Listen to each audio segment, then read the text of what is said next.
दोस्तों, आज की कहानी है बेटियां पैदा करने वाली बहू। चलो दोस्तों, कहानी को शुरू करते हैं।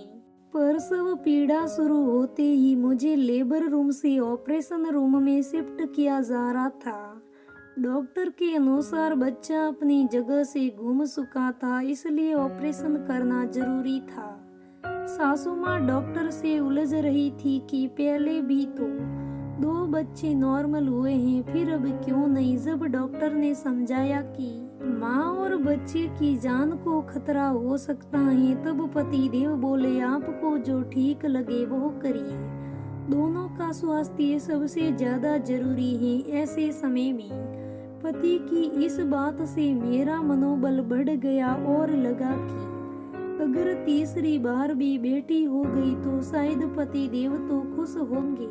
मैं निकिता एक गरीब घर में बेटी बनकर पैदा हुई थी। हमेशा बेटी होने का ताना सुना। 19 साल की होते होते शादी हो गई। 6 महीने बाद ही गर्भवती हो गई। इतनी छोटी सी उम्र में सारी जिम्मेदारियां आ गई। पर सासू माँ बहुत खुश थी कि उनके वंश का वारिस आने वाला है। लेकिन उनके सारे अरमान धरे रह गए जब मेरी बेटी ने जन्म लिया, मेरी नन्ही परी को। देखकर मैं बहुत खुश थी। पति देव तो अपनी भावनाएं व्यक्त नहीं करते थे, फिर भी वह खुश थे। 1 साल पूरा होते ही सासू माँ किसी वैद्य से दवाई लाई और मुझे देते हुए बोले, बहू अभी से ये दवाई खानी शुरू कर दे। देखना बहू, अब की बार पोता ही होगा। बचपन से हमेशा लड़के और लड़की का भेद देखती आई थी और विदाई के समय माँ के शब्द, अब ससुराल ही तुम्हारा घर है, उन सब के अनुसार खुद को ढाल लेना दिमाग में खोदते रहे। जैसे जैसे सास करती गई। इतनी दवाइयाँ खाने के बाद भी दूसरी बार फिर बेटी हुई, मेरी नन्ही फूल जैसी। बच्ची को देखते ही सासू माँ ने मुंह बना लिया। समझ ही नहीं पाई कि इन सब में मेरी बच्ची का क्या दोष था। पति देव अपने कामों में व्यस्त रहती और सासू माँ पोतियों के साथ कभी ना खेलती। उन्हें तो सिर्फ एक पोते की ही साथ थी। मैं 2 बच्चों को अकेले संभाले सारी दिन घर के काम करती। मेरी छोटी गुड़िया 2 साल की भी पूरी नहीं हुई थी कि सास ने फिर हल्ला काटना शुरू कर दिया। देख बहू, अब की बार मैं जैसा जैसा कहूँ वैसा ही करना। मुझे अब की बार पोता ही सही। पर मम्मी जी, फिर से अभी तो मेरी बच्चियां बहुत छोटी हैं। ये आजकल की लड़कियां के नखरे तो देखो, हमने तो जैसे बच्चे भी पैदा नहीं किए हो और ससुराल में उसी का मान होता है जिसका बेटा होता है। आखिर वारिस जो है खानदान का। सासू माँ तर्क देती, पति देव से कहती तो वह बोलते, बच्चे तो भगवान की देन है, अम्मा साथी है तो क्या बुराई है। अपनी बचपन की परवरिश के कारण अपना निर्णय तो दूर, अपना और अपनी बच्चियों की भलाई के बारे में भी नहीं सोच पाती थी। शादी के 7-8 सालों में मैं 3 बच्चों की माँ बन चुकी थी।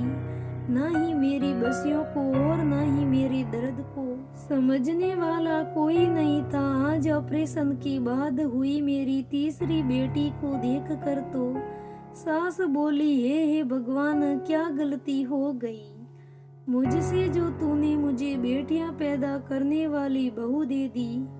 उन्होंने पोती को हाथ तक नहीं लगाया। घर में खुशियां मनाने की जगह एक ऐसा माहौल हो गया था जैसे कि माँ ने जीवन का सबसे बड़ा गुनाह कर दिया हो। सास ताना मारने का एक भी मौका नहीं छोड़ती। हद तो तब हो गई जब सास ने फिर पोते के लिए बोला।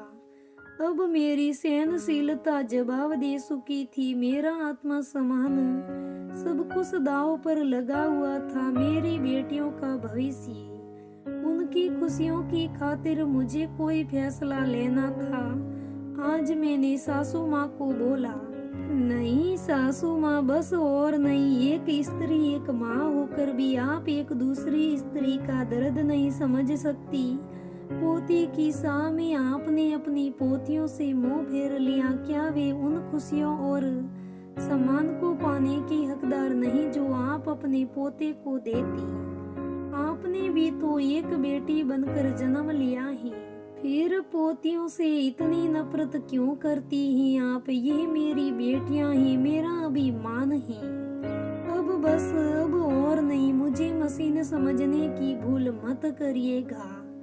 आज एक स्त्री से ज्यादा एक माँ का फैसला ये माँ बनकर शायद अपनी बेटियों के अधिकार के खातिर पहली बार आज एक निर्णय ले पाई थी और अपनी सासू माँ की बोलती बंद कर दी थी। और आज उसने फैसला कर लिया था कि उसकी बेटियां ही काफी हैं। अब वो और गर्भवती नहीं होगी बेटे की साह में और अपनी बेटियों के साथ खुश रहती हैं। अपनी बेटियों का भविष्य संवारने के लिए बेटियों को पढ़ा रही हैं।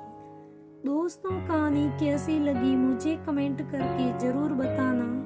अगर कहानी अच्छी लगे तो लाइक करना, शेयर करना, मेरे चैनल को सब्सक्राइब करना। धन्यवाद दोस्तों, फिर मिलेंगे।